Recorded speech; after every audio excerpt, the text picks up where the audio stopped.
Naluyima Florence n'umutura wa Senakazi omurutoha magambo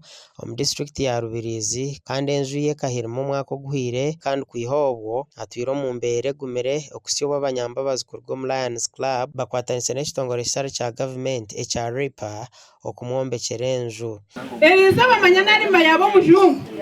ati we yagira enju yagira ebintu yabo umugore mbwene ariyo ndisho arire atarire na kache so narima nawe nabaza kumukwatira ochi akantu kache kiro yabihimba niwe noba wayamba mucyara we bagire ngwezo toyine sora Cornelius urwakatano leta sora mu gitekanziyo milioni za sora Kadete Benjamin Butoye yakora ki yasasora mazima ne chamani hanga bampero mutisa tinyine cyangwa kindabakore kandi tinyine kindabahereze nkanye mwene umukama beno yabongera emigisa mirundi gacukumi neokwe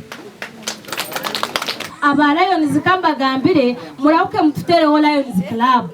tutukujanga turyaboro ngutushemiye kuba turyaboro but one of the challenges we have twine okurwanira amataka mushobesa abana mukwate na ba LC1 chairman barura kagonda nakibashaba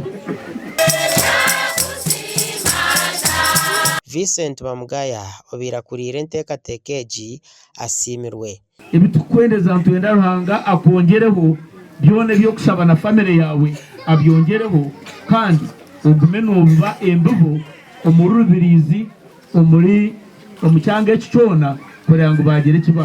kibakwegeraho ate kiteekateko cyo kuyamba Florence narima kacha izire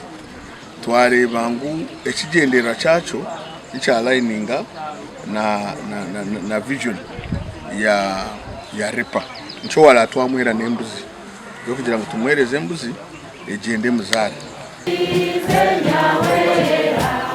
enju egi emazireho miliyoni 18 kandi Lions Club Kampala Central ekataho miliyoni 10 kandi yo RIPA yataho miliyoni 5 gasha kwa Onesimus Ndianabo.